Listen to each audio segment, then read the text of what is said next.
sembah Kau, ya Bapa, ku sembah Kau,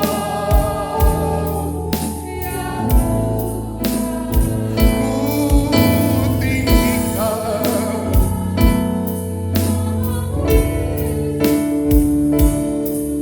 dalam hidupku selalu ku sembah Kau, ku sembah Kau, ya Bapa, ku sembah Kau, ya ku tinggikan nama-Mu Yesus dalam hidupku, bersama-sama dengan mengangkat tangan dan serukan, ku sembah Kau, ya Bapa, ku sembah Kau, ya Tuhan, ku tinggikan nama-Mu Yesus dalam hidupku selalu. Mari kita bangkit berdiri bersama-sama. Ku sembah Kau,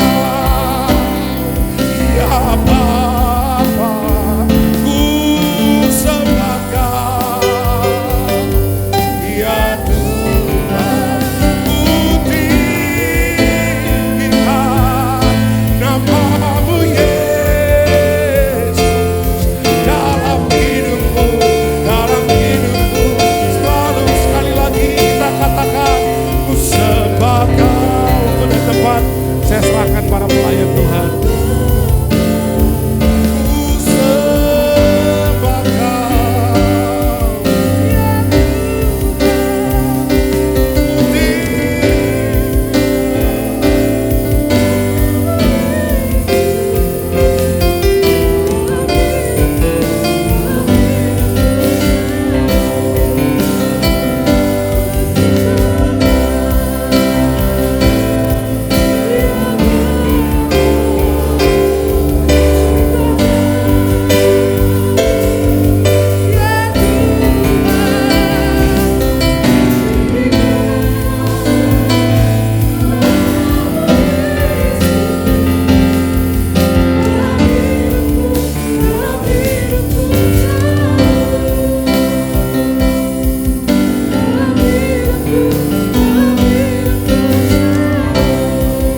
mujizat sertai tiap langkahku.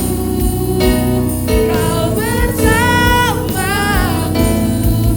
di dalamku, jadi bukti kebesaranmu, jadi bukti kebesaranmu, jadi bukti kebesaranmu.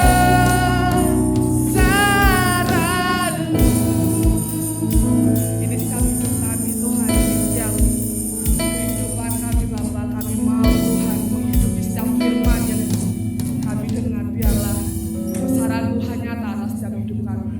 Kami mau memuji muliakan nama Tuhan, bersorak-sorai, biarlah sukacita Tuhan nyata untuk setiap kami. Terima kasih Bapak, terima kasih di dalam nama Tuhan Yesus Kristus. Haleluya, amin. Shalom Bapak Ibu. Kita mau memuji muliakan nama Tuhan, kita mau terima sukacita dari surga.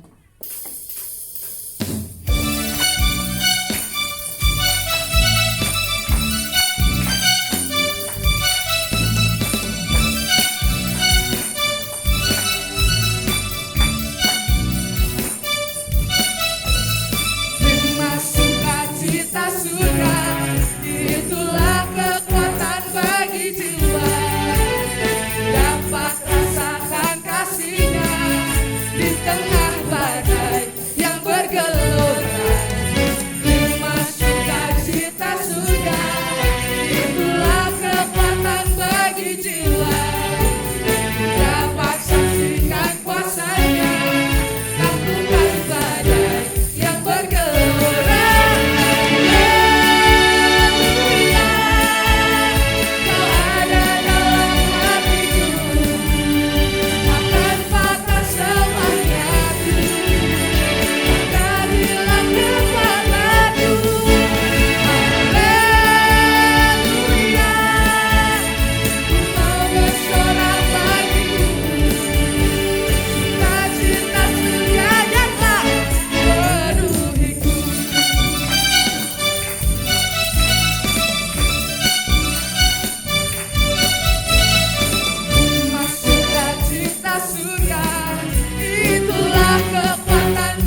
Beri kemuliaan bagi Allah kita saat hari ini.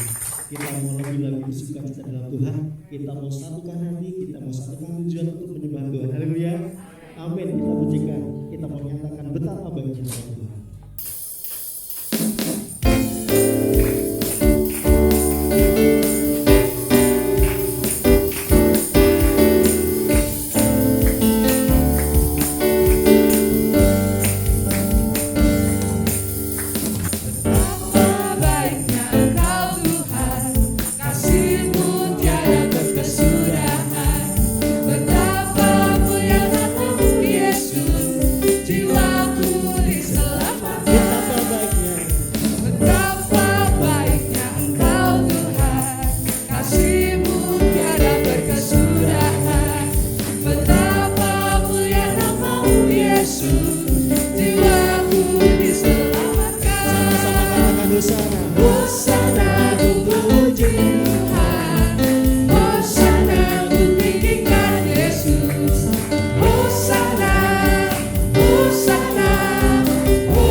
Hosana, Hosana, Hosana.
kami bukan karena harta yang kami punyai, ketenangan kami bukan karena jabatan, posisi, bahkan prestasi, tapi ketenangan kami karena mendapati Yesus sebagai Tuhan dan Allah kami. Itu ketenangan kami yang sejati, Tuhan. Biarlah setiap nyanyian pujian yang kami naikkan pada malam hari ini menyenangkan dan berkenan di hati Tuhan. Kalau sebentar kami mau duduk diam mendengarkan firman Tuhan, kami mau buka telinga kami, buka hati kami. Biarlah firman Tuhan boleh menjadi berkat untuk setiap telinga dan hati yang terbuka lebar-lebar, sehingga mendapatkan berkat apa yang jadi isi hatinya Tuhan. Boleh kami mengerti, boleh kami pahami, dan kami lakukan dalam hidup kami sehari-hari. Urapi kami, mampukan kami untuk mengerti. Urapi hamba dalam segala keterbatasan hamba. Biarlah Tuhan yang sungguh-sungguh nyata. Biarlah firman Tuhan disampaikan dengan jelas, seturut dengan kehendak Tuhan saja. Dalam nama Tuhan kami Yesus Kristus, kami sambung firman. Haleluya, amin. Silakan duduk Bapak Ibu Saudara. Silakan semuanya boleh duduk, menempatkan diri. Para pelayan, terima kasih untuk pelayanannya. Shalom. Selamat sore semua. Saya berharap kita semua dalam keadaan baik dan sehat. Amin.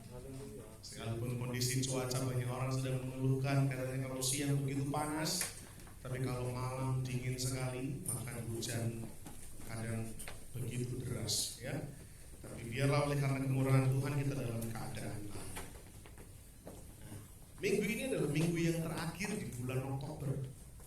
Minggu ini adalah minggu yang terakhir dengan tema Kristus Ketenangan, sesuai dengan tema kita di bulan Oktober ini. Kristus adalah ketenangan.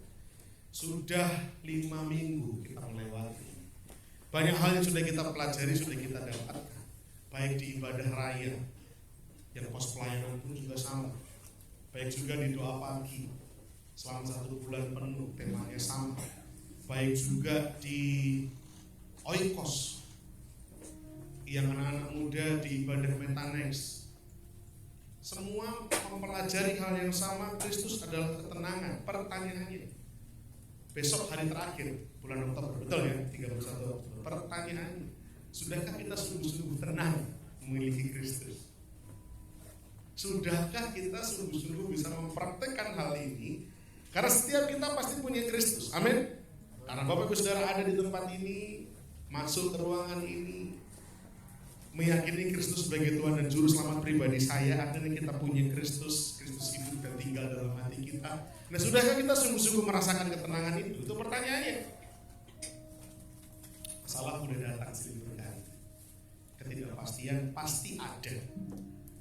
Tapi benarkah kita merasa tenang? Besok hari terakhir. 1 bulan ini kita belajar ketenangan. Bulan depan kita sudah beda lagi belajarnya. Saya berharap firman Tuhan selama 1 bulan sungguh-sungguh membekali. Nah, hari ini saya mau menegaskan, kiranya apa yang saya sampaikan bisa menambahkan. Ya, 1 bulan kita sudah berbagi. Nah, hari ini kita mau belajar lebih lagi. Kita buka Matius pasal 11.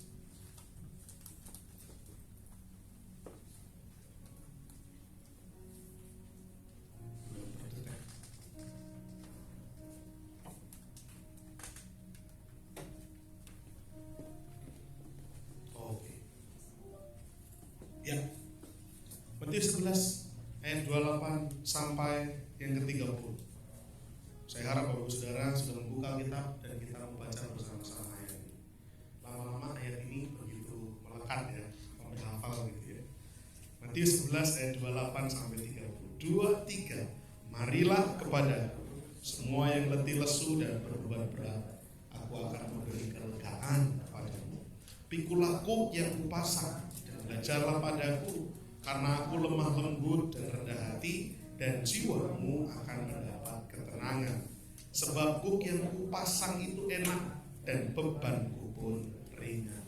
Ini perkataan Yesus sendiri, bukan perkataan Rasul Paulus dalam surat-suratnya, bukan perkataan Rasul Petrus dalam suratnya, tapi ini perkataan Tuhan Allah kita sendiri, yaitu Yesus. Ini undangan yang sangat melegakan hati Bapak Ibu Saudara. Kita sudah belajar banyak tentang undangan ini. Marilah kepadaku semua yang letih, lesu, berbeban berat, aku memberi kelegaan kepadamu. Ikulah yang pasang, belajar padaku, karena aku lemah lembut, rendah hati, dan jiwamu akan berketenangan. Karena kuk yang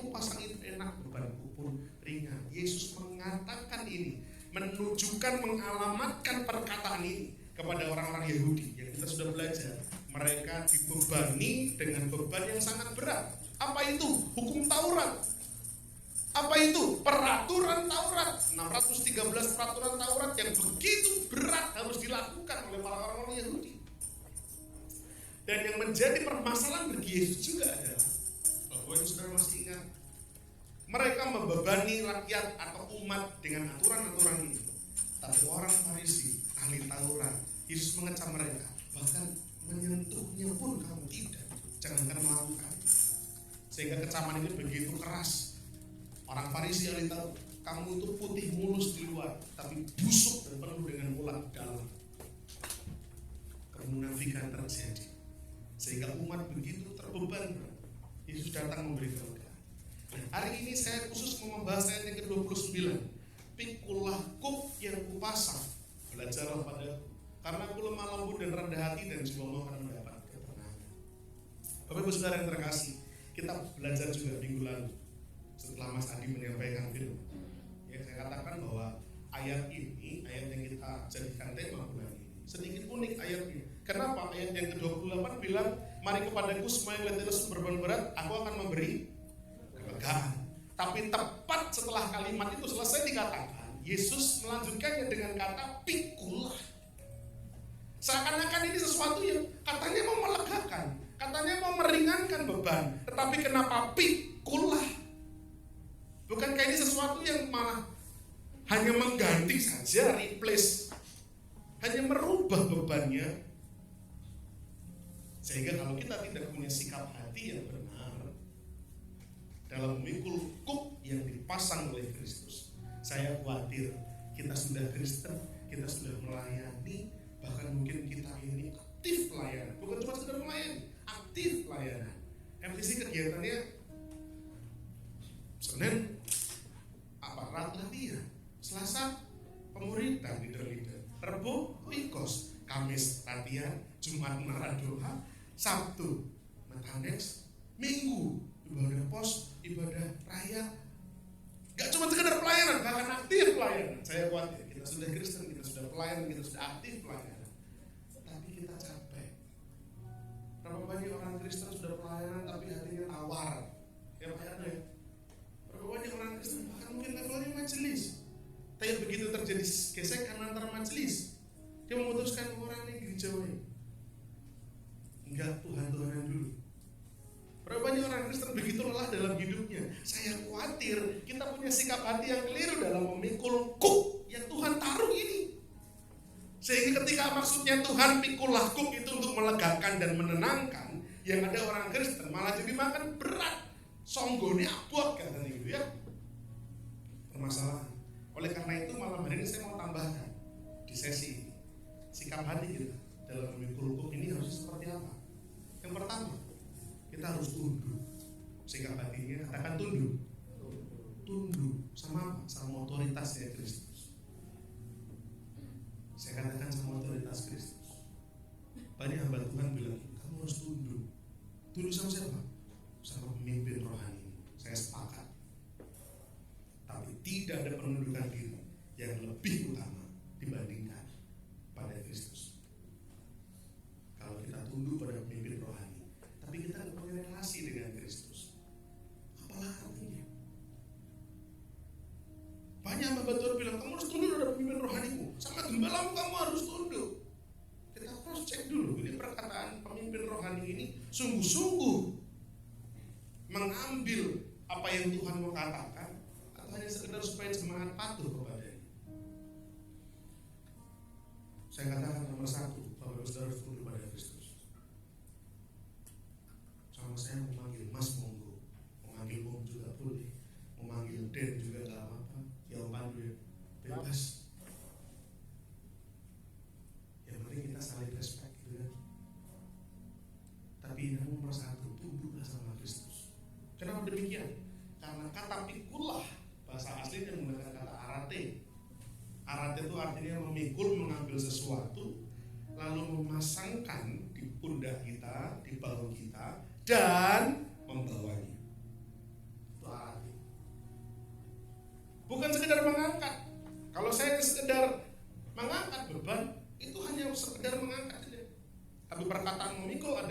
beban ini saya angkat, saya pikul, dan saya bawa. Kemana? Kemana-mana. Kemanapun saya pergi, itu arahnya. Dia memikul dan membawa ini kemana-mana. Apa yang dipikul dong? Apa bebannya? Kuk.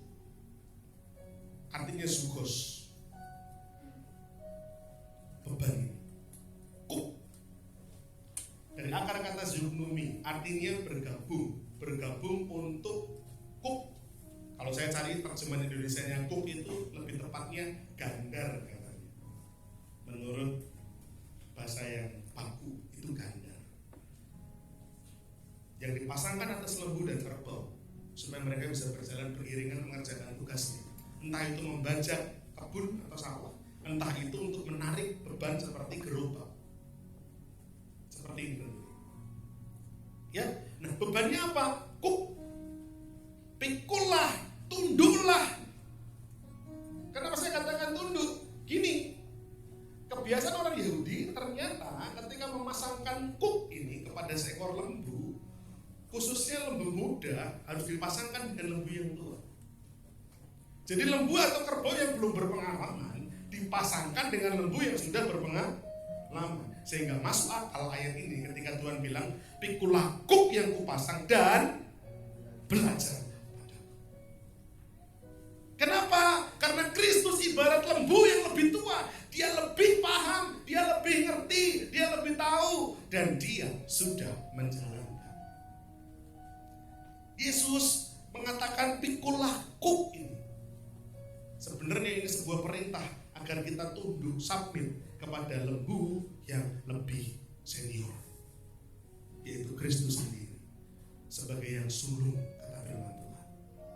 Yang lebih senior dalam pengertian Yesus sungguh-sungguh membuktikan kepatuhannya, ketaatannya, penundukannya kepada Allah Bapa. Yesus berkata, pikulah kuk yang kupasang dan belajarlah kepadaku. Nah, bagaimana apakah kita sudah tunduk pada otoritas Kristus? Jangan-jangan selama ini kita hanya menundukkan diri kepada ego kita. Saya mau melayani, tapi itu ego kita. Bahwa saya senang melayani di depan, di mimbar, dilihat banyak orang, itu membuat saya bersuka cita. Tapi kita tidak sedang menundukkan diri di bawah otoritas Kristus.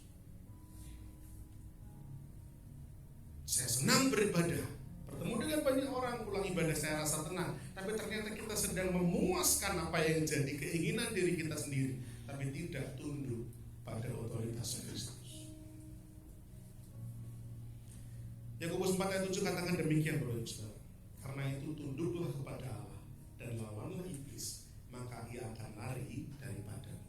Tunduklah pada Allah dan lawanlah iblis, dia akan lari daripadamu.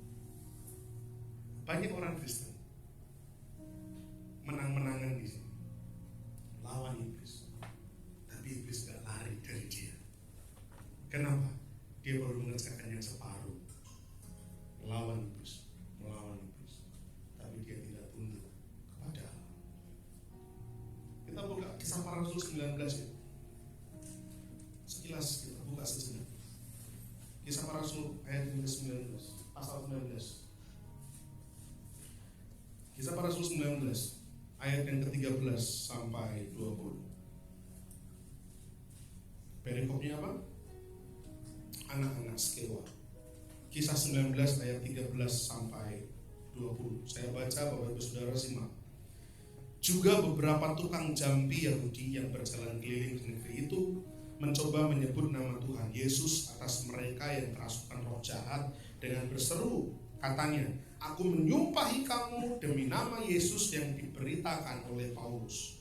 Mereka yang melakukan hal itu ialah 7 orang anak dari seorang imam kepala Yahudi yang bernama Skewa.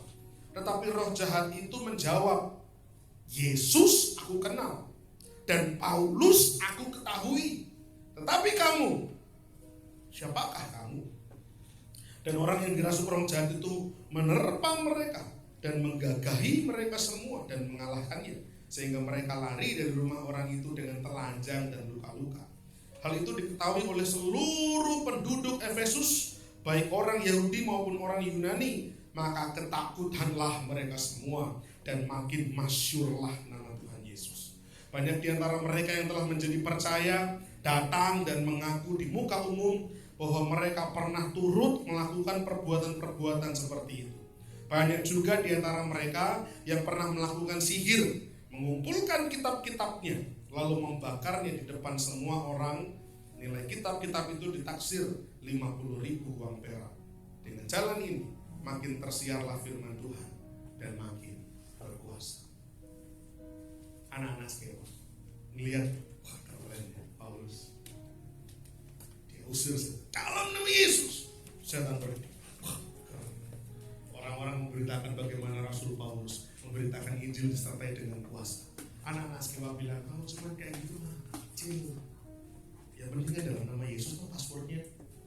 Dalam nama Yesus pergi, gak pergi.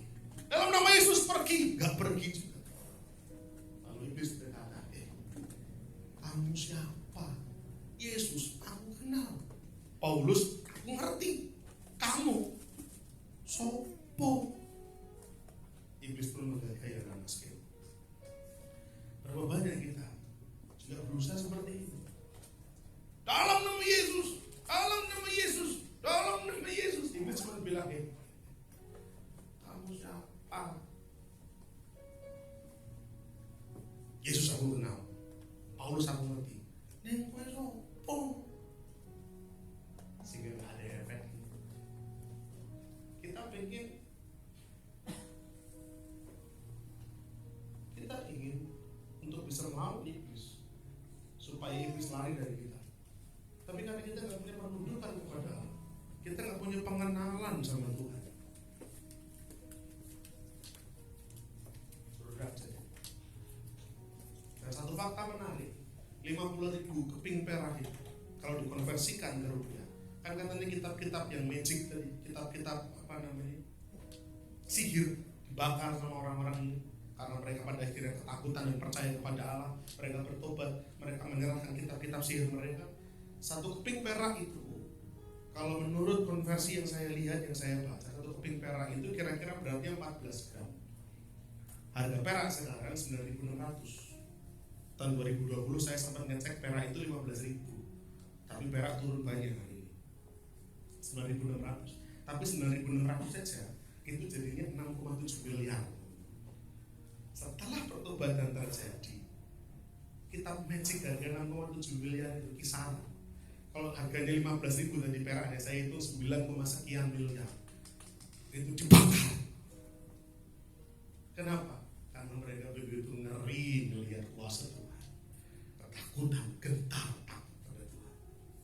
Kita gak takut sama Tuhan masalahnya.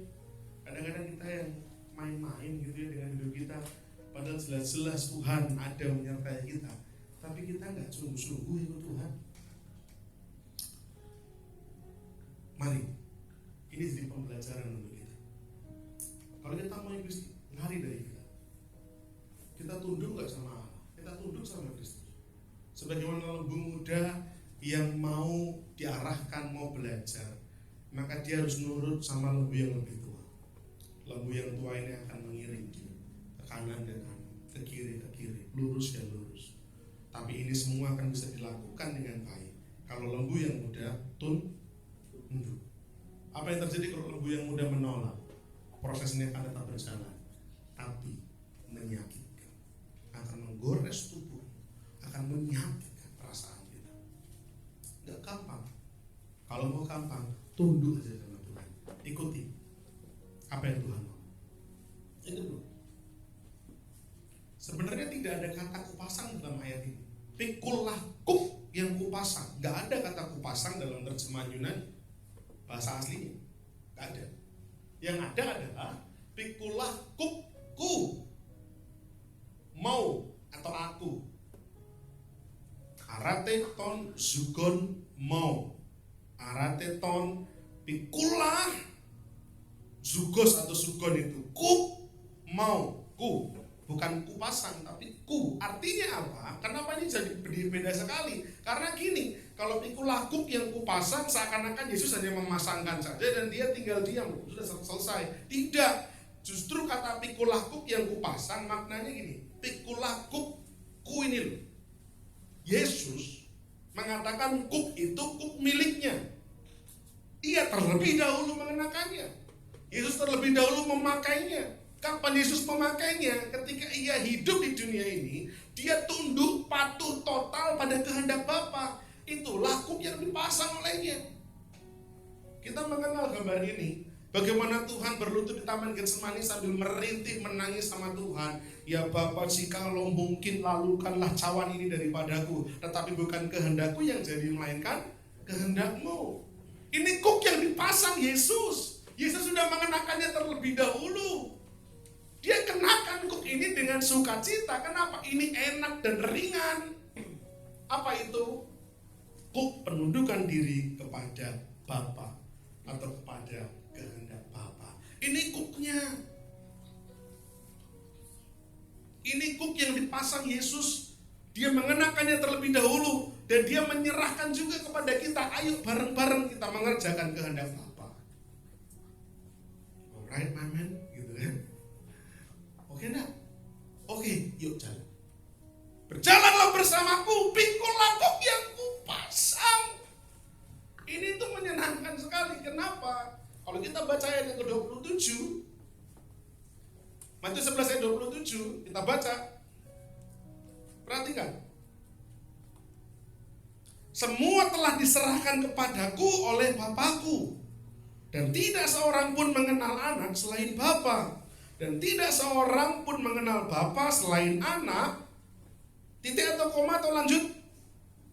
Lanjut. Tidak seorang pun mengenal Bapa selain anak, dan orang yang kepadanya anak itu berkenan menyatakannya. Maksudnya apa? Ini ayat 27 teman-teman, Bapak Ibu Saudara.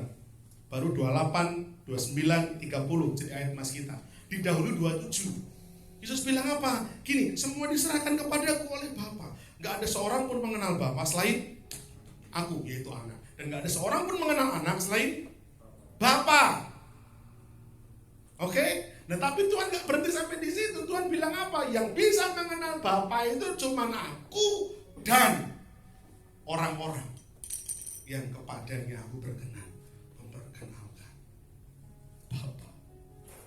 Siapa mereka? Saya, Bapak Ibu Saudara.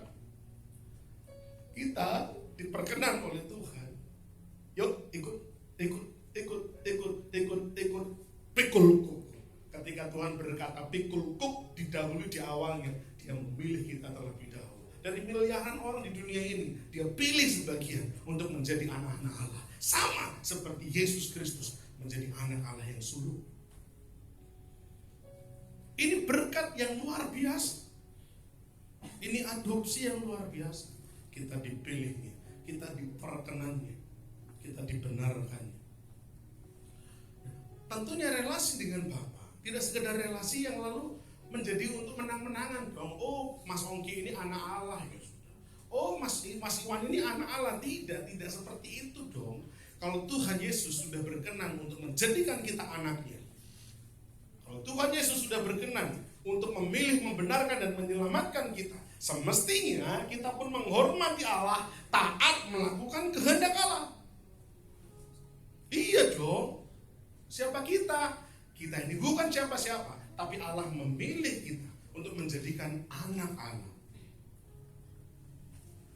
Dia memilih, membenarkan, menyelamatkan kita. Tapi apa bagian kita?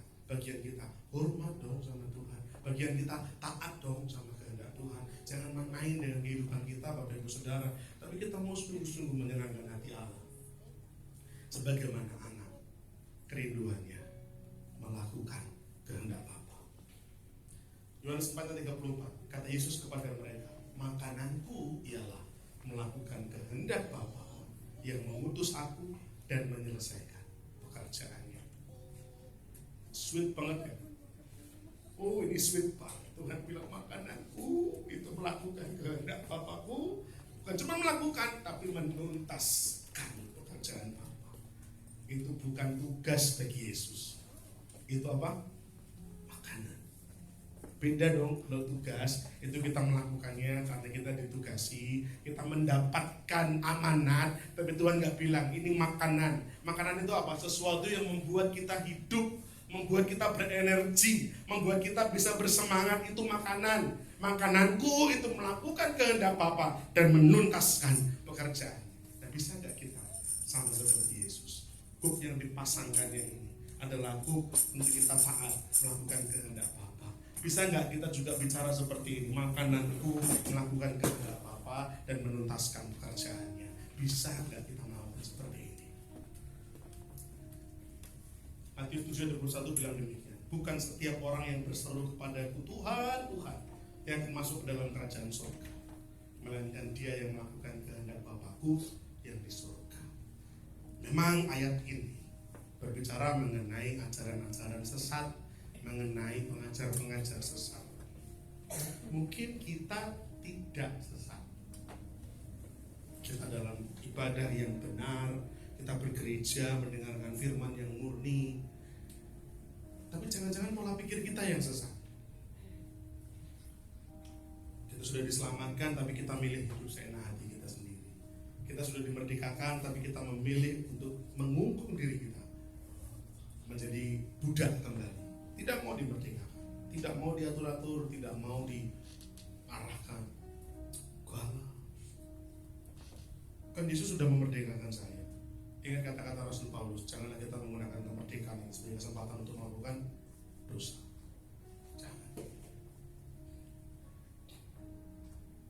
Perhatikan. Jadi yang dimaksudkan Tuhan Yesus adalah Ia telah memberikan teladan, contoh bahwa kuk ini telah ditanggungnya terlebih dahulu. Kuk ini adalah kuk yang telah dirasakannya dan Ia ingin mengajarkannya kepadanya. Sikap hati yang kedua, taat. Sikap hati yang pertama tadi apa? Tunduk. Yang kedua, taat. Sikap hati yang ketiga, tekun. Pikulah kuk yang kupasang dan belajarlah kepadaku. Kata belajar bahasa aslinya mantano, artinya mempelajari, belajar, menemukan, mendalami, itu mantan.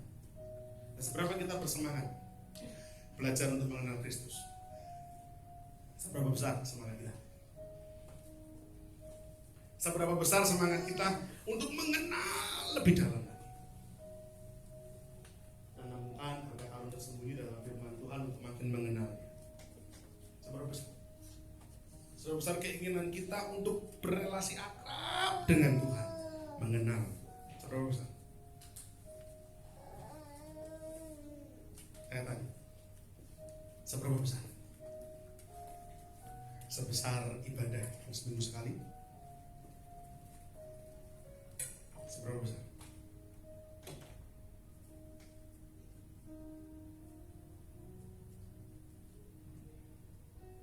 Saya punya anak namanya Niel. Bapak Ibu Saudara tahu, beberapa waktu yang lalu saya gak ketemu dia seharian. Hanya 1 hari, seharian. Pagi ketemu, lalu berangkat kerja saya. Siang muter-muter keliling, sore harus berangkat perusahaan pelayanan, gak ketemu sampai malam. Betul-betul kuliah atau apa saya benar-benar gak ketemu sama dia. Lalu ketika malamnya menjelang tidur, yang istri saya waktu itu sempat bilang sama saya, dia belum tidur, coba jemput gitu. Kayaknya kuliah ya, karena saya harus masuk kuliah. Saya langsung buka kamar yang tempatnya Niel ada itu. Saya buka pintu kamarnya, saya cuma bilang, Niel. Dia tengok saya, lari sambil ditetah gitu kan. Setelah itu dia bukan kaki saya, dia naik, dia peluk saya. Tahu yang dilakukannya, dia musol-musol dan tangannya ini mukul-mukul pundak saya.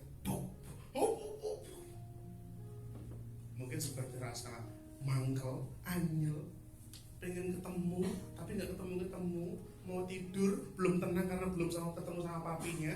Ketika ketemu ada rasa cuma 1 hari. Padahal nanti pertengahan November saya mau tinggal 4 hari ke Kalimantan. Semakin dekat saya semakin mikir aku ninggal gitu. Nanti gimana? Istri saya ninggal anak bingung, ninggal istri nggak bingung ya. Cemburu sama anak gitu.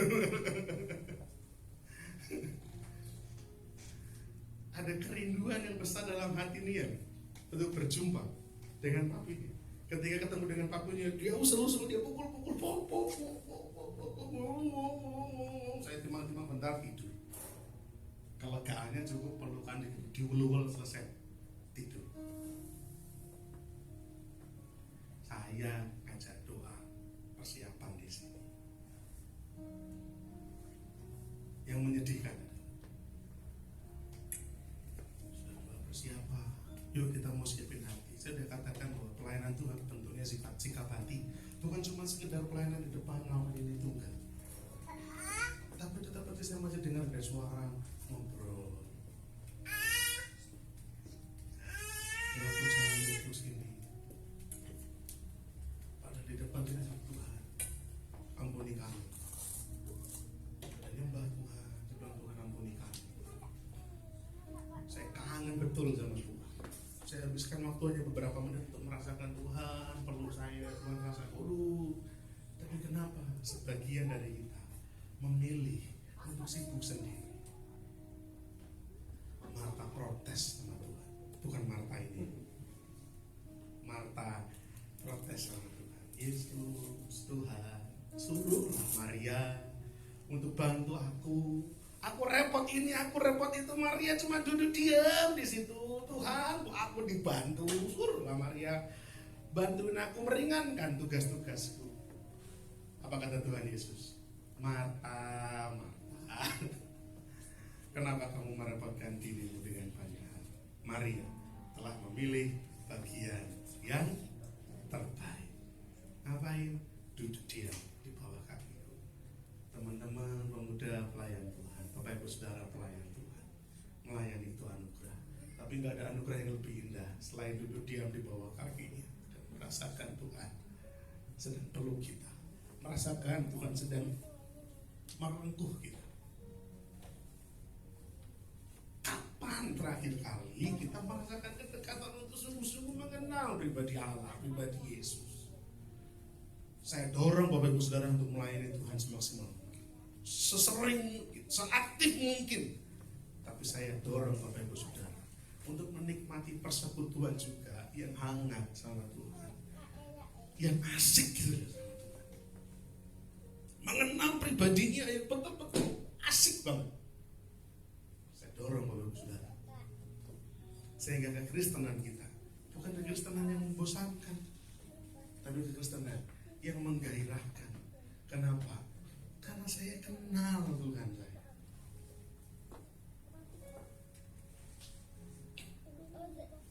Kalau kita bisa mengenal Kristus, kita bisa belajar menemukan apa yang tersembunyi dari firman Tuhan, kita makin mengenal. Ini bisa menjadikan hati kita ngerti membedakan mana yang benar.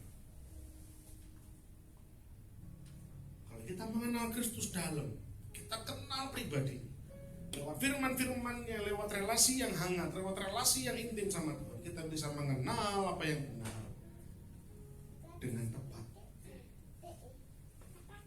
Bukan cuma sekedar karena hati nurani saya bilang benar, bukan cuma sekedar karena damai sejahtera. Banyak orang bilang ini, teman-teman saya pun pernah, saya ngobrol sama seorang teman saya. Terus gimana dong kamu ngecek kalau memang yang kamu dengar itu dari Tuhan? Terus gimana dong kamu ngecek kalau yang kamu lakukan ini sungguh-sungguh benar dari Tuhan? Gimana dong? Apa jawab dia sama saya? Kalau saya rasa damai sejahtera, Mas. Kalau saya damai sejahtera, itu dari Tuhan. Apakah itu tepat? Menurut saya itu kurang tepat. Kenapa? Saya tanya. Lala deh. Kalau Lala mencuri uang di rumah temanmu, misalkan anggap Lala ngambil uang di rumah temanmu, ketika ngambil deg-degan, deg-degan. Kedua kali masih deg-degan, masih. Ke-20 kali kira-kira deg-degan, 20 kali. Bagaimana dengan ke-200 kali? Masih deg-degan. Ketika kita melakukan dosa sudah ratusan dan ribuan kali, damai sejahtera itu lama-lama nempel di sini, dalam tanda kutip ya. Deg-degannya hilang. Maksudnya apa? Saya bilang gini, kalau kita menjadikan ketenangan, damai sejahtera itu tolok ukur sesuatu itu benar, maka itu keliru. Penjamret yang ulung tuh loh di jalan, mereka masih deg-degan menjamret. Udah sikat aja, swat gitu. Malah kalau perlu dia ngajari yang junior, corongmu keliru, ini lo tak aja. Udah nggak ada rasa deg-degan lagi. Salah nih ngono ya kecekel. Ojo video kopit motor, gue untuk jaket, gue untuk tas, gue untuk handphone, motormu hilang gitu kan. Kayak yang di TikTok gitu ya. Jambret turun dari motor, dapet tas, korbannya ini ngambil motornya lah, itu kan malah tukeran. Mungkin dia malah ngajari junior-juniornya, damai sejahteranya tetap ada di sini, dia rasa tenang loh. Tapi pertanyaan saya, apakah itu benar? Gak benar. Sehingga damai sejahtera bukan tolok ukur kita dalam kebenaran. Ketenangan bukan tolok ukurnya. Tolok ukurnya tetap adalah kebenaran firman. Selalu firman Tuhan. Itu tolok ukurnya. Kalau kita rasa tenang aja di sini, nggak apa-apa kok. Urusanmu udah beres belum? Kamu udah ngampuni belum? Kamu udah maafin belum? Kamu udah ini belum? Hatiku biasa aja kok. Tapi apa kata firman? Kamu udah selesaiin belum masalahmu dengan si A? Semua aman-aman aja kok. Tapi apa kata firman? Kamu udah lama nih gak pelayanan nih. Gak apa-apa, aku menenangkan diri kok. Lagian aku juga tenang di sini, damai sejahtera. Gak apa-apa, pelayanan bisa nanti aja. Aku mau rehat dulu, vakum dulu. Tapi apa kata firman? Ya rohmu melayani-layani dan layanilah Tuhan. Apa kata firman itu selalu menjadi patokan kita dalam kebenaran. Bukan cuma rasa tenang dan rasa damai. Kalau kita cuma rasa tenang, rasa damai, ya bisa aja seperti tadi, karena kita udah sering melakukan dosa. Jadi kita tenang-tenang aja, biasa-biasa aja. Gak ada lagi sinyal-sinyal alarm dalam hati kita. Amin. Jadi yang jadi patokan selalu firman. Bapak Ibu Saudara, ada seorang pernah tanya sama saya, bagaimana kalau misalkan ada pelayan tapi dia masih melakukan dosa ini, dan dosa ini? Saya bilang, monggo silahkan datang melayani. Kalau saya, monggo silahkan. Biarlah Tuhan yang memproses diri dia. Lama-lama biar ngerti, benar gak pelayanan saya berkenan sama Tuhan. Saya gak akan bilang stop pelayanan, bertobat dulu. Siapa saya? Saya pun juga tiap-tiap hari masih harus terus bertobat. Tapi pertanyaan saya, kalau memang kita sampai bisa melayani padahal kita masih berdosa, mungkin perlu di cross check. Artinya damai sejahtera ini sudah ada walaupun kita masih itu. Makanya jangan jadikan itu sebagai patokan. Patokannya selalu kembali pakai firman. Apa kata firman? Dan biarlah firman yang menegur, biar firman yang akan menyentuh. Oh iya. Sehingga seberapa dalam pengenalan kita, itu selalu yang menjadi patokan bagaimana kita melakukan kebenaran. Kita buka yang terakhir, Efesus 4 ayat 17 sampai 24. Efesus pasal 4. Perikopnya adalah manusia baru. Saya bacakan. Sebab itu kukatakan dan kutegaskan ini kepadamu di dalam Tuhan. Jangan hidup lagi sama seperti orang-orang yang tidak mengenal Allah dengan pikirannya yang sia-sia dan pengertiannya yang gelap, jauh dari hidup persekutuan dengan Allah karena kebodohan yang ada di dalam mereka dan karena kedegilan hati mereka. Perasaan mereka tumpul sehingga mereka menyerahkan diri kepada hawa nafsu dan mengerjakan dengan serakah segala macam kecemaran. Tetapi kamu bukan demikian. Kamu telah belajar mengenal Kristus. Karena kamu telah mendengar tentang Dia dan menerima pengajaran di dalam Dia menurut kebenaran yang nyata dalam Yesus. Yaitu bahwa kamu berhubung dengan kehidupan kamu yang dahulu harus menanggalkan manusia lama yang menemui kebinasaannya oleh nafsunya yang menyesatkan, supaya kamu dibarui di dalam roh dan pikiranmu dan mengenakan manusia baru yang telah diciptakan menurut kehendak Allah di dalam kebenaran dan kekudusan yang sesungguhnya. Saya mau Bapak Ibu Saudara memperhatikan ayat 21. Perhatikan. Ayat 20 mulai. Perhatikan. Tetapi kamu bukan demikian. Kamu telah belajar mengenal Kristus. karena kamu telah mendengar tentang Dia, yaitu tentang Kristus, dan menerima pengajaran di dalam Dia menurut kebenaran yang nyata dalam Yesus, yaitu bahwa kamu bla bla bla bla bla. Artinya apa? Pengajaran yang benar, pengajaran yang kebenarannya nyata dalam Kristus adalah pengajaran yang ayat 22, berhubung kamu dahulu harus meninggalkan manusia lama dan mengenakan manusia baru. Saya mau bilang, hari-hari ini banyak pengajaran. Hari-hari ini tuh banyak khotbah-khotbah berseliweran di YouTube. Kita datang ke gereja-gereja, khotbahnya macam-macam. Wah, ada yang lucu, ada yang menggugah semangat. Wah, kalau khotbah bapak ini aku nggak tidur, semangat menyala-nyala. Wah, kalau dengar khotbahnya ini tuh wah lucu, gayeng. Wah, kayak dengerin stand up comedy gitu. Monggo, boleh didengar silakan. Tapi pesan saya satu, apakah pengajaran-pengajaran ini, pengajaran yang ada di dalam Kristus, pengajaran yang nyata tentang Kristus yang membuat kita sadar kita harus menanggalkan manusia yang lama, mengenakan manusia yang baru, di mana kebenaran dan kekudusan yang sesungguhnya ada dalam hidup kita. Apakah khotbah-khotbahnya membawa kita untuk mengenal Kristus lebih dalam dan membuat kita sadar manusia lama kita harus ditinggal, manusia baru harus dipakai.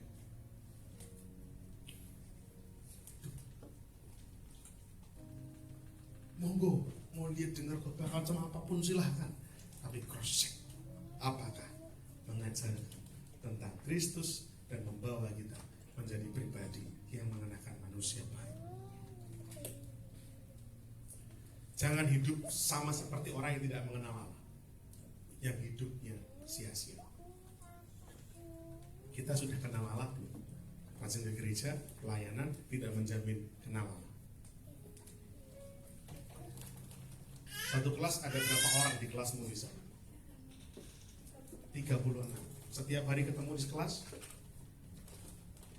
36-nya ini berapa banyak yang pernah main ke rumahnya wali kelas?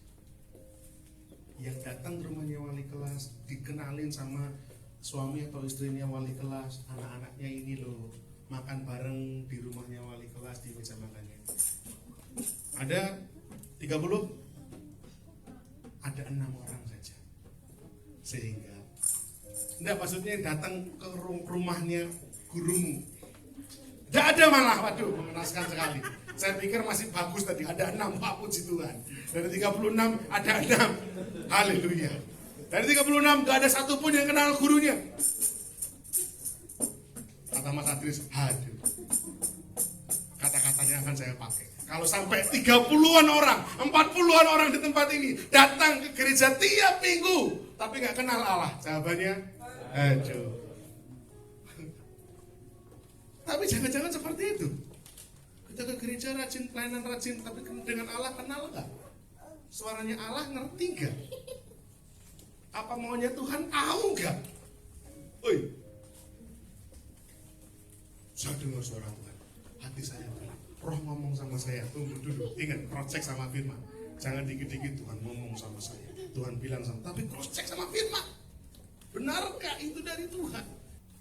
Hati-hati, cross check. Benarkah kita mengenal Tuhan? Yang kedua, jangan hidup jauh dari persekutuan dengan Allah. Berarti ke gereja dong Mas. Bagian dari persekutuan dengan Allah adalah bergereja. Tapi banyak juga yang bergereja tapi nggak punya persekutuan dengan Allah. Banyak. Tadi pagi saya cerita di pos pelayanan, hati saya terenyuh, nangis, sedih. Kenapa? Saya lihat story dari salah satu anak muda kenalan saya. Ya, saya tahu dia datang ke ibadah anak-anak muda. Yang datang banyak Pak, ratusan anak muda. Wah, musiknya jedak-jeduk luar biasa. Lightingnya jebret, push, wah semangat.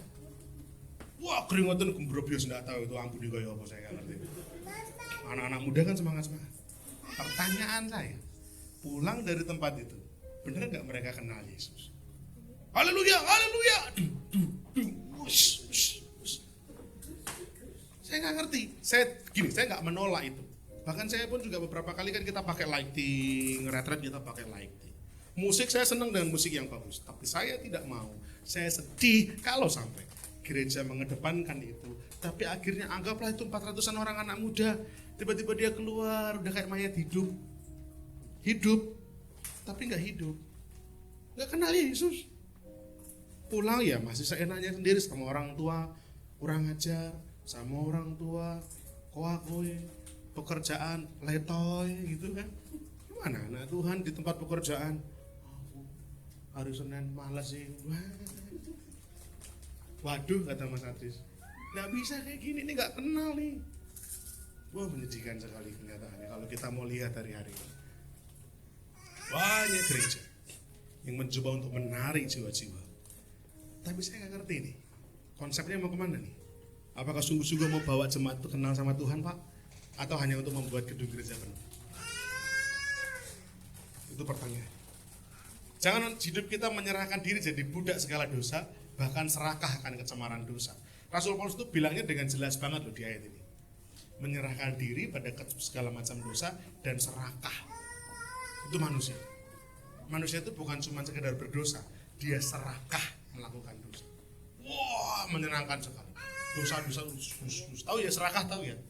Serakah itu pokoknya nggak ada cukupnya. Lama, nggak ada cukupnya. Kita dengan dosa selalu gitu. Gak ada cukupnya, lagi. Tapi dengan hadirat Allah, mengenal Kristus secara pribadi, bukan dari kata Daniel, bukan dari kata Pak Andreas, bukan dari kata Mas Lili dan para pembicara doa pagi, bukan. Tapi kenalah Yesus secara pribadi, itu yang penting. Yang kedua, mendengar dan menerima pengajaran tentang Dia, tentang Yesus. Jadi sekarang pilah-pilahlah pengajaran. Pengajarannya lucu, boleh. Tapi bawa saya kemana nih? Kepada Yesus, ada kepada Yesi. Nafsu dunia maksudnya. Kemana nih? Pilah-pilah pengajaran. Meninggalkan manusia lama dan mengenakan manusia baru. Sehingga kalau mau tenang, sikap hati supaya kamu bisa tenang memikul kuknya Tuhan. Sikap hatinya gimana? Tunduk, taat, dan tekun dalam pelajari pribadi Yesus. Kalau mau hidupmu tenang, sikap hati dalam memikul kuk tadi, yang pertama harus tunduk sama Allah, total taat sama kehendaknya, dan tekun terus belajar menyukai. Oh indahnya. Oleh karena itu mengapa dalam tahun ini tema MCC adalah The Supremacy of Christ, keutamaan Kristus. Christ is apa gimana? Christ all in all. Nah, ya. Bikin sendiri lupa sendiri ya. Yesus Kristus segala-galanya dalam segala-galanya. Keutamaan Kristuslah yang menjadi segala-galanya dalam hidup saya. Kita pelajari sampai akhir tahun nanti. Ya, satu persatu kita mulai buka. Kita belajar dalam sampai pada akhirnya kita menyadari, oh thank you Tuhan. Aku sekarang kenal Tuhan secara pribadi dan Tuhan itu asik banget. Oh Tuhan itu ternyata dahsyat banget. Itu yang saya rindu. Sehingga implikasinya begini. Kalau kita sudah memikul kuk dari Kristus, kuk penundukan diri pada Bapa, dengan sikap hati yang benar, kita tunduk, taat, tekun dalam segala sesuatu yang kita hadapi hari ini. Perhatikan, mau pergumulan sesulit apapun, mau masalah seberat apapun, mau keadaan yang membuat panik seperti apapun, kita bisa tenang karena kita pada Yesus. Amin. Itu aja dulu modalnya. Keadaan serumit apapun, keadaan semengerikan apapun, kalau kata pemazmur, bahkan sekalipun aku dalam lembah kelaman, terjemahan yang lama banget, sekalipun aku dalam lembah bayang-bayang maut, aku tidak takut bahaya, sebab gadamu dan tongkatmu itu yang menghibur aku. Rekan-rekan, Bapak Ibu Saudara sekalian semua yang saya kasihi, harusnya ketenangan ini yang kita punya, ketenangan yang benar-benar tidak bergantung dari kondisi, karena kita punya pribadi yang namanya Yesus. Mari kita merenungkan firman ini. Main musik boleh maju ke depan. Saya jemput kita semua untuk bangkit berdiri bersama-sama.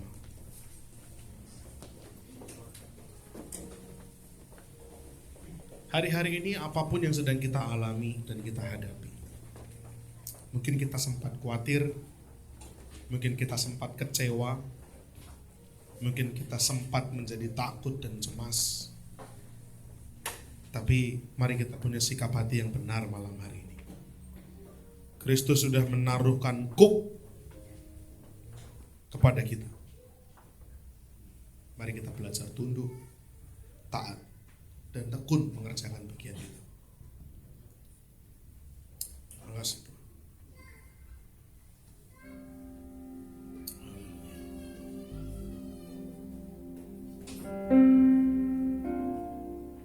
Kau Tuhan jadi andalanku, hanya Kau Tuhan yang ku percaya.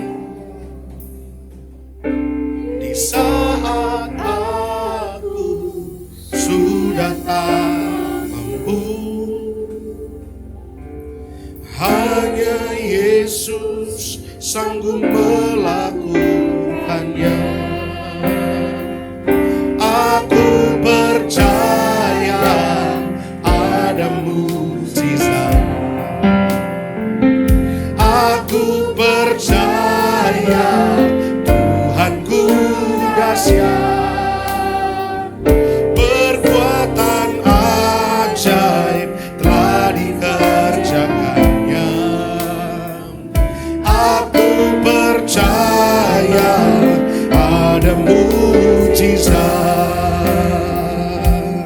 Mari bersama kita taruh pandangan kita tertuju pada Yesus. Kau Tuhan jadi andalanku, hanya Kau Tuhan yang ku percaya. Di saat aku sudah tak mampu, hanya Yesus sanggup melakukannya. Aku percaya ada mukjizat. Amin. Aku percaya Tuhanku dahsyat. Aku percaya Tuhanku dahsyat, perbuatan ajaib telah dikerjakannya. Aku percaya ada mukjizat. Aku percaya ada mukjizat. Oh Tuhanku dahsyat, telah dikerjakannya.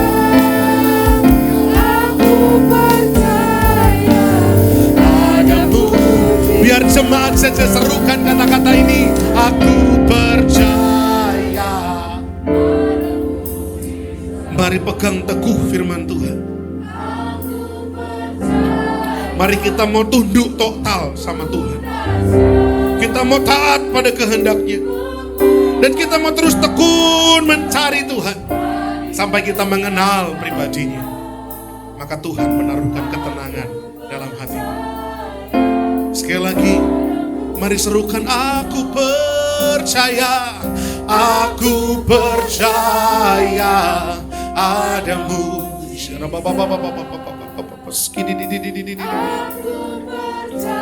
Mari serukan dengan imanmu, serukan dengan keyakinanmu. Ada ketenangan, ada kepastian, ada damai yang sentosa yang Tuhan mau taruhkan dalam hati kita.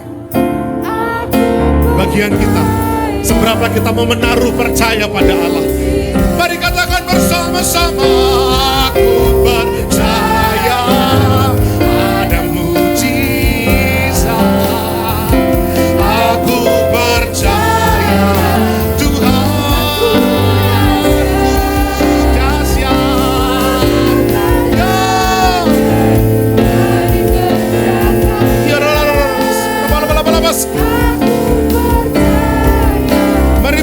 bersama-sama sekali lagi serukan, aku percaya, aku percaya.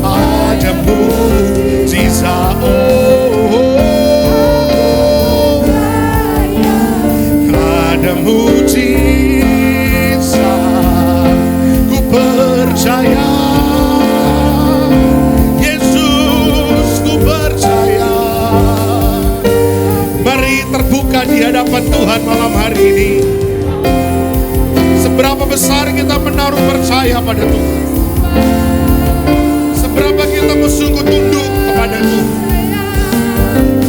seberapa kita mau taat dalam kehendak Tuhan, kita mau tekun mencari Tuhan,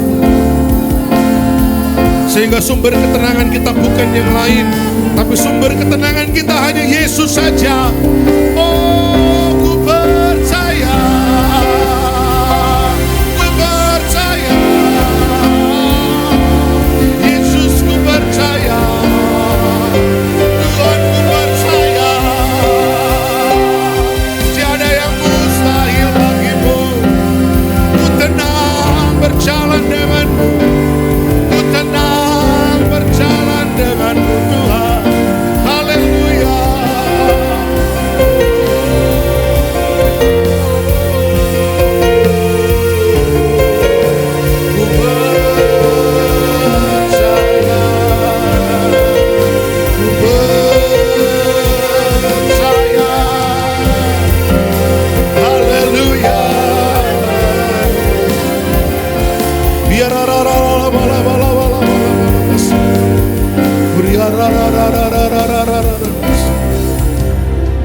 Mari jemaat semua,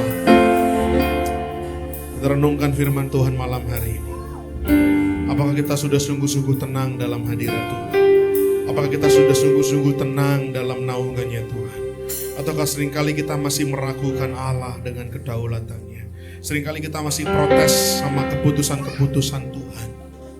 Malam hari ini, serahkan dirimu dan terbuka di hadapan Tuhan. Apakah sungguh-sungguh percaya dan mempercayakan kehidupanmu di tangannya? Mari kita mau terbuka. Kita mau angkat tangan kita di hadapan Tuhan. Setiap pribadi, angkat tanganmu tinggi di hadapan Tuhan. Yesus, aku percaya ada mujizat. Aku percaya apapun yang jadi pergumulan kita, apapun yang menjadi ketakutan dan kecemasan kita, apapun yang saat ini meresahkan hatimu, aku berdoa di dalam nama Yesus, ketenangan daripada Tuhan, damai sejahtera yang melampaui segala akal turun dalam kehidupanmu. Malam ini terjadi dan tergenapi. Ku percaya, ku percaya.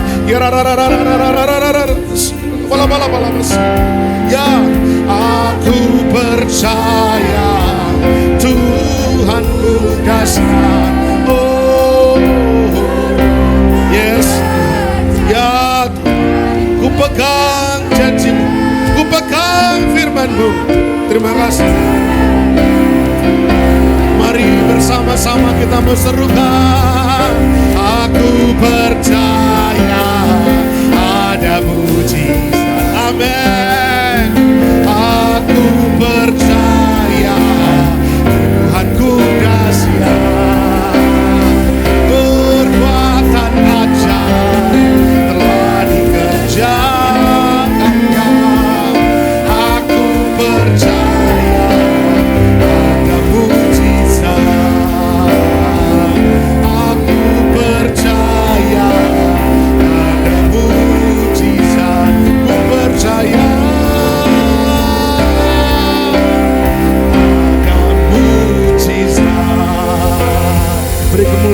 Tuhan kita. Haleluya. Dan saya mohon dengan hormat Ibu Putri akan menutup di dalam doa. Terima kasih Tuhan untuk malam hari ini.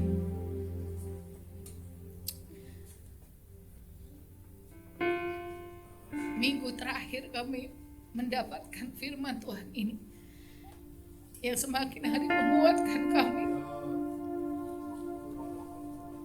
Terima kasih Tuhan Yesus untuk hari ini. Firman boleh menjadi kekuatan dalam kehidupan kami, menjalani kehidupan kami sehari-hari nanti Tuhan. Ketenangan sejati ada pada kami karena kami yakin dan percaya Kristus ada di dalam kami. Kami hidup di dalam Kristus sehingga kami tidak perlu takut lagi. Kami tidak perlu gentar lagi menghadapi segala situasi kehidupan kami karena kami yakin dan percaya Kristus yang ada di dalam kami. Terima kasih Tuhan untuk firman-Mu pada malam hari ini. Berikan kami kemampuan untuk taat, tunduk kepada Tuhan, belajar kepada Tuhan, menjadi pribadi yang serupa dengan Kristus, melakukan kehendak Bapa dalam kehidupan kami. Terima kasih Tuhan, terima kasih Yesus untuk firman-Mu pada malam hari ini. Kami bersuka cita dan kami bersyukur setiap hari Tuhan izinkan kami untuk belajar, untuk memproses kehidupan kami sehingga kami menjadi pribadi yang lebih baik lagi. Terima kasih Bapa, terima kasih Yesus. Kiranya firman-Mu tidak berlalu dalam kehidupan kami. Kiranya firman-Mu boleh tertanam dalam hati kami. Dan dalam kehidupan kami pun menghasilkan buah kebenaran Kristus. Terima kasih Bapa, terima kasih Yesus. Kami mau serahkan setiap firman-Mu hanya di dalam nama Tuhan Yesus Kristus. Haleluya, amin. Silakan dulu Bapak Ibu Saudara. Puji nama Tuhan, firman Tuhan yang semakin hari semakin menguatkan iman kita di dalam Kristus. Hari ini kita belajar 4T untuk tenang adalah tunduk, taat, dan tekun. Puji nama Tuhan. Tiba saatnya kita akan berikan persembahan untuk pekerjaan Tuhan.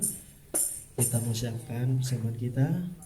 Nanti kami mohon Ibu Risa untuk dipimpin dalam doa. Ya Bapak, saat kami akan menjalankan persembahan, kiranya Engkau memberkati dan jangan akan memberi, dan kiranya persembahan ini menjadi persembahan yang harum dan berkenan di hadapan-Mu. Dalam nama Tuhan Yesus, haleluya, amin. Amin. Puji nama Tuhan. Kita naikkan satu pujian, tiap langkahku diatur oleh Tuhan.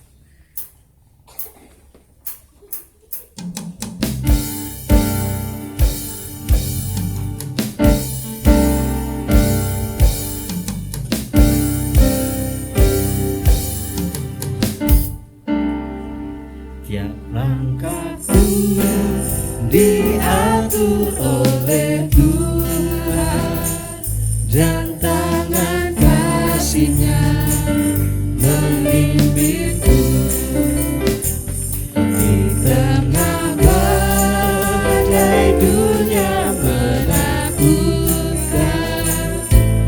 Hatiku tetap tenang teduh. Tiap langkahku ku tahu Tuhan yang pilih ke tempat tinggiku di antaranya, hingga sekali nanti aku tiba di rumah Bapa surga yang bakal. Kita pujikan dari awal.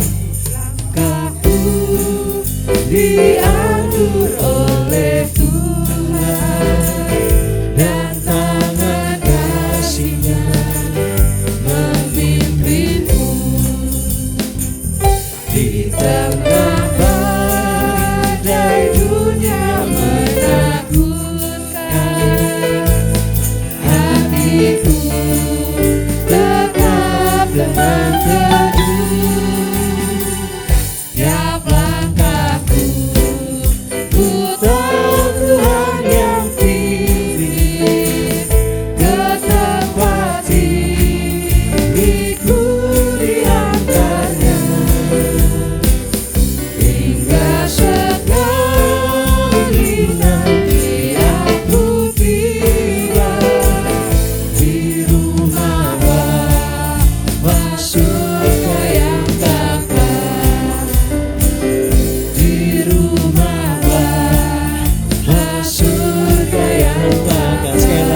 di rumah Bapa surga, Bapa surga yang bakal. Kita akan saksikan informasi sepekan MCC.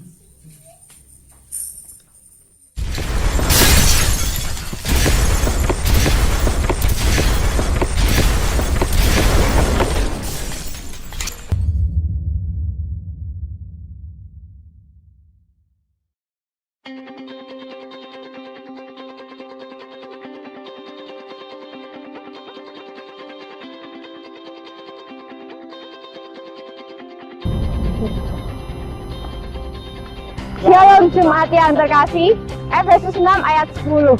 Akhirnya hendaklah kamu kuat di dalam Tuhan, di dalam kekuatan kuasa-Nya. Kami menyambut Bapak Ibu Saudara yang baru pertama kali hadir dalam ibadah minggu ini. Bersama saya Dito Dan saya Nita, mari kita simak info sepekan MCC. Tetaplah berdoa dan mengucap syukurlah dalam segala hal. Sebab itulah yang dikehendaki Allah di dalam Kristus Yesus bagi setiap orang yang percaya kepadanya. Awali aktivitas kita dengan bersekutu bersama di program Selamat Pagi Bapa setiap pagi hari pukul 5 pagi di channel YouTube MCC Media. Janganlah hendaknya kerajinanmu kendor, biarlah rohmu menyala-nyala dan layanilah Tuhan. Kami membuka kesempatan bagi saudara-saudari yang rindu untuk melayani dalam bidang tarian, bisa bergabung bersama dengan Meta Dance di latihan tamborin setiap hari Senin pukul 6 sore. Tuhan menghendaki agar setiap anak-anaknya bertumbuh semakin dewasa dan berbuah banyak bagi hormat dan kemuliaan namanya. Alami pertumbuhan rohani akan pengenalan Kristus di persekutuan Oikos setiap hari Rabu pukul 6:30 malam. Kerelaan melayani serta kerinduan untuk memberikan yang terbaik adalah wujud nyata kasih kita kepada Tuhan. Persiapkan diri Bapak Ibu Saudara yang terlibat pelayanan di ibadah raya MCC dengan hadir di latihan musik dan pujian setiap hari Kamis pukul 6:30 malam. Dalam segala doa dan permohonan, berdoalah setiap waktu di dalam roh dan berjaga-jagalah di dalam doamu itu dengan permohonan yang tak putus-putusnya kepada Tuhan. Miliki kerinduan untuk mengambil bagian sebagai pendoa di Menara Doa Kota setiap hari Jumat pukul 6 sore yang bertempat di Hotel Haris lantai 16. Shalom anak-anak muda, seperti anak-anak panah di tangan pahlawan, demikianlah anak-anak pada masa muda. Nikmati persekutuan muda remaja Metanex tiap hari Sabtu pukul 5:30 sore. See you guys! Pengenalan akan Kristus sangatlah penting bagi pengembangan karakter dan kepribadian anak. Biarlah anak mengenal dan memiliki cinta akan Kristus dari usia sedini mungkin. Bagi Bapak, Ibu, Saudara yang memiliki putra atau putri di usia 1-12 tahun, bisa bergabung di ibadah sekolah minggu Al-Pakit setiap pukul 7:30 pagi. Bersyukurlah kepada Tuhan sebab Ia baik, bahwasanya untuk selama-lamanya kasih setianya. Dengan penuh ucapan syukur, MCC membuka pos pelayanan Solo Selatan untuk wilayah Ngemban, Pajang, Bagi, Solo Baru, Sukoharjo, dan sekitarnya setiap hari Minggu pukul 8 pagi. Beribadahlah kepada Tuhan dengan sukacita dan datanglah ke hadapannya dengan sorak-sorai. Dengan hati yang bersyukur, mari kita datang dan beribadah kepadanya di ibadah raya MCC setiap hari Minggu pukul 5 sore. Terima dan rasakan lawatan Tuhan menjamah hidup Bapak Ibu Saudara. Sekian info sepekan MCC. Mari kita mengikuti kegiatan gereja kita dan pastikan Bapak Ibu Saudara terberkati melalui firman Tuhan yang disampaikan di hari ini. Bersama saya Nita Dan saya Dito, sampai berjumpa di ibadah selanjutnya. Christ Center, Baik, Bapak. keep shining. Tuhan Yesus memberkati.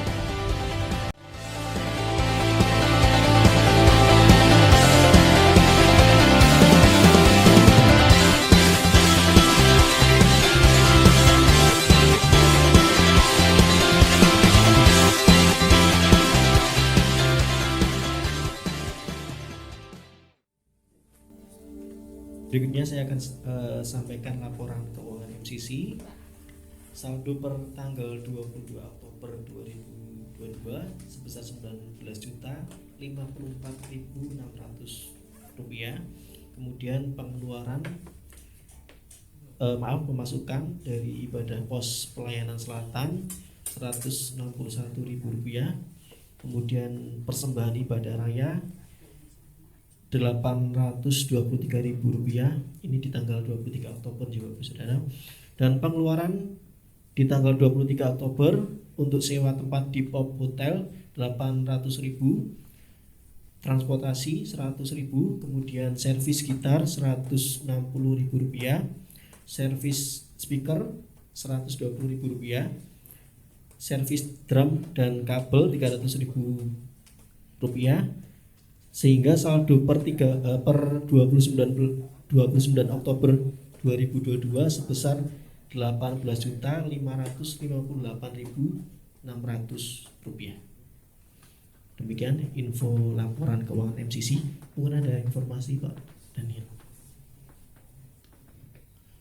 Iya, itu tadi laporan keuangan dari MCC, Bapak Ibu Saudara ya.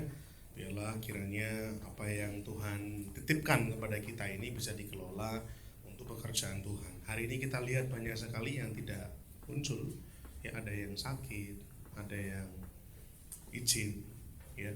Tapi seberapa yang hadir, saya rindu Bapak Ibu Saudara boleh tetap bersemangat dalam menjalankan ibadah.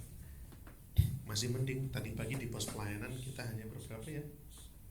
7 ya, ber-7 orang. Tapi kamu tetap serius, sungguh-sungguh melayani Tuhan, memuji Tuhan, mendengarkan firman. Artinya jumlah itu kita gumulkan, tetapi kerinduan hati untuk menyembah dan berjumpa dengan Tuhan itu yang jauh lebih utama, Bapak Ibu Saudara.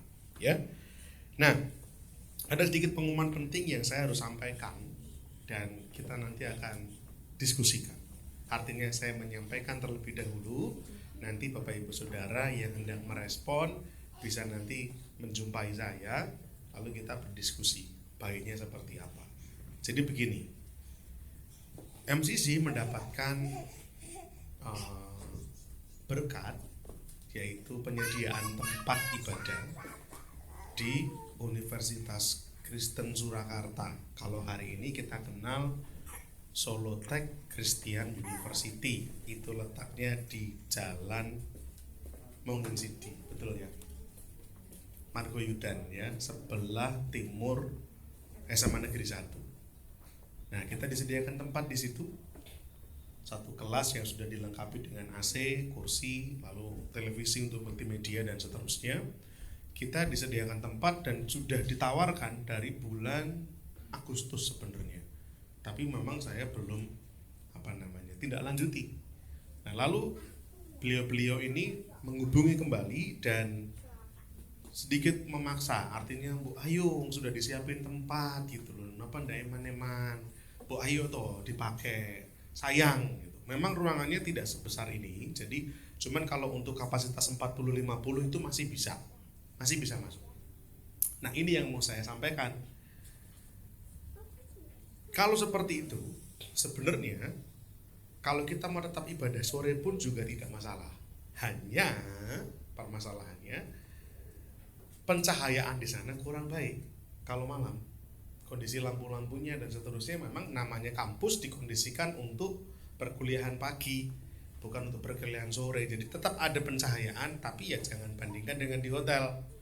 Ya, artinya mungkin area parkirnya, jalan menuju dari parkir ke lokasi ibadahnya mungkin tidak seterang kalau di hotel. Nah, sementara kita di sini kan juga banyak membawa anak-anak kecil gitu ya.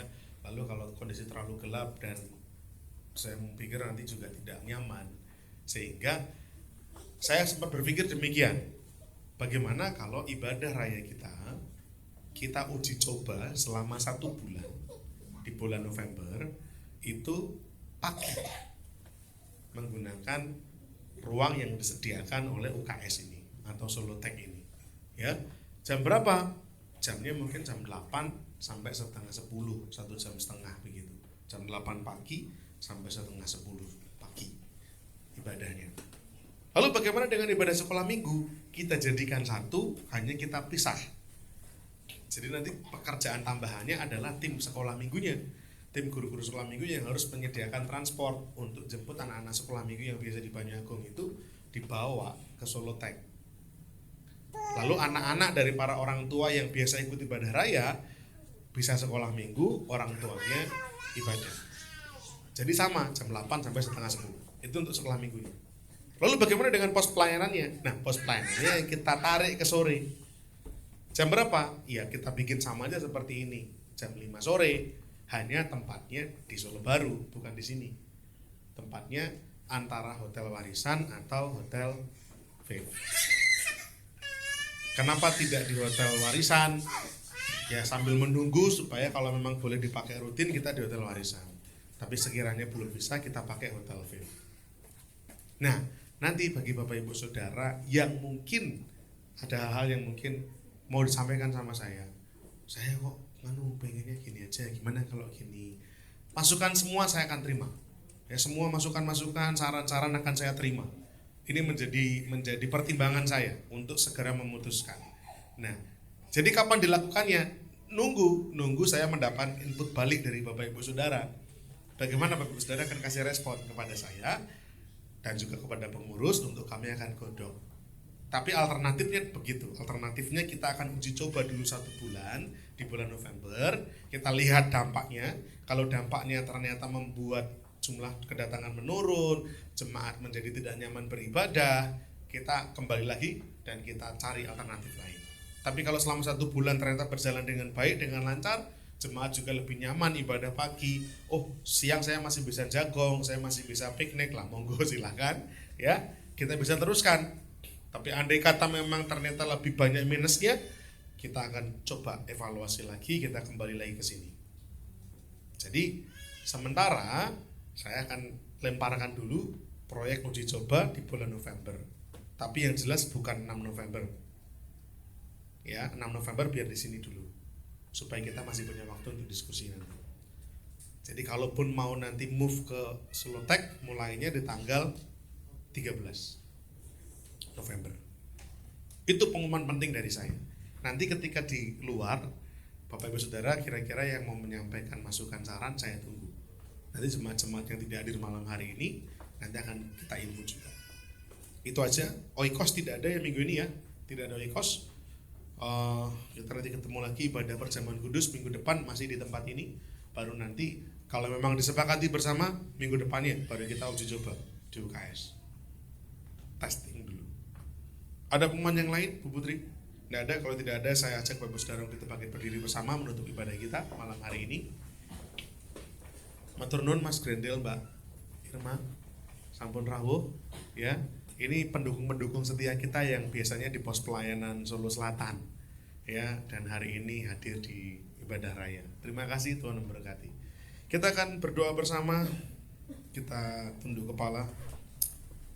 Bapa di surga, kami naikkan syukur kami. Ibadah yang berjalan dengan baik, dengan lancar. Nyanyian pujian yang kami naikkan biarlah menyenangkan hatinya Tuhan, berkenan di mata Tuhan. Hati Tuhan bersukacita mendengarnya. Firman sudah dibagikan, biarlah memberkati kami menjadi rema untuk membawa kami semakin serupa dengan Kristus. Supaya hidup kami menjadi hidup yang sungguh-sungguh diubahkan. Menjadi manusia baru, dan pada akhirnya nanti orang melihat kami, mereka melihat Yesus. Bahkan Roh Kudus jamah hati mereka, agar mereka juga bisa percaya sebagaimana kami percaya. Terima kasih Tuhan, memberkati para pelayan yang sudah terlibat pelayanan pada malam hari ini.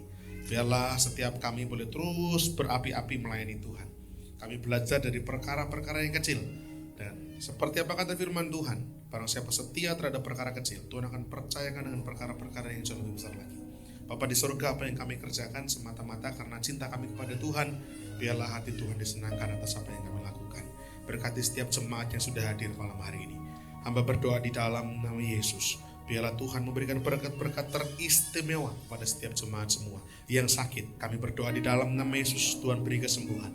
Setiap sel metabolisme dalam tubuhnya disembuhkan, dipulihkan oleh Tuhan. Setiap jemaat yang tidak hadir karena mereka tergeletak sakit, oh Tuhan sembuhkan, pulihkan, sehingga minggu depan bisa berkumpul kembali beribadah bersama dengan kami yang berbeban berat. Bapa di sorga, kami percaya Tuhan tidak tinggal diam melihat kesusahan umat-Mu. Oleh karena itu kami berdoa, tangan Tuhan mengangkat, tangan Tuhan menopang, Tuhan membuka pintu, memberi jawaban dalam nama Yesus. Kemenangan ada di tangan kami. Setiap jemaat beroleh pertolongan yang daripada Tuhan. Dan kami oleh Roh Kudus dimampukan untuk bersaksi menceritakan kasih dan kebaikan Tuhan lewat pertolongan-pertolongan yang kami alami ini. Terima kasih Tuhan, berkati juga keluarga kami. Kami rindu keluarga kami pun diberkati sebagaimana kami diberkati. Sehingga genaplah firman Tuhan, satu orang percaya seisi rumah diselamatkan. Itu sungguh-sungguh terjadi dan tergenapi dalam hidup keluarga kami. Terima kasih Tuhan, berkati aktivitas MCC selama 1 minggu ini. Rencana-rencana ke depan dalam pelayanan khususnya untuk perpindahan tempat ibadah. Kami hanya mau melangkah berjalan dalam tuntunan Tuhan saja. Biarlah terjadi apa yang Tuhan kehendaki dalam nama Yesus. Terima kasih Tuhan, terima kasih. Kalau sebentar kami akan pulang ke rumah kami masing-masing. Kiranya Tuhan menjaga, menolong, menyertai sampai di rumah dengan selamat. Berkumpul dengan sanak saudara keluarga kami. Dan pertemukan kami pada kesempatan-kesempatan ibadah yang akan datang. Terima kasih Tuhan. Sebelum kami pulang, kami akan menerima berkat-berkat daripada-Mu. Jemaat Tuhan, angkatlah tangan-Mu dan terimalah berkat Tuhan. Tuhan memberkati engkau dan melindungi engkau. Tuhan menyinari engkau dengan wajahnya dan memberi engkau kasih karunia-Nya. Tuhan menghadapkan wajahnya kepadamu dan memberi engkau damai sejahtera. Terimalah berkat-berkat daripada Allah Bapa, kasih karunia daripada Tuhan Yesus Kristus, damai sejahtera dan persekutuan Allah Roh Kudus senantiasa menyertai setiap kita mulai malam ini sampai Tuhan datang untuk kedua kalinya. Dalam nama Yesus kita bersyukur dan berdoa. Haleluya. Amin. Bila engkau tak besertaku,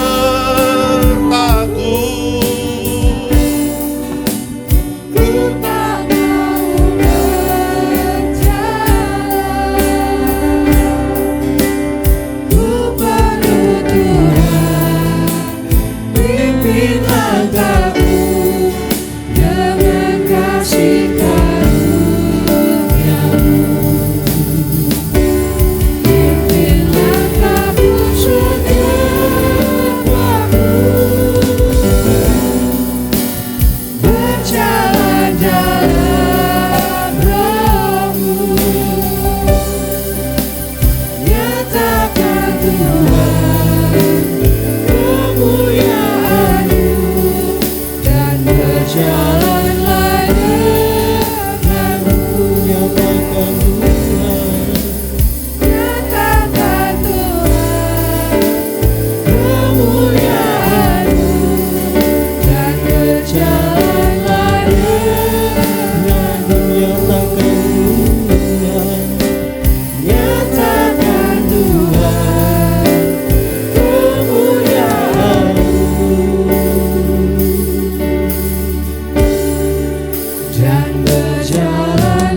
Shalom, selamat malam, selamat pulang, dan Tuhan Yesus Kristus senantiasa memberkati kita semua. Amin.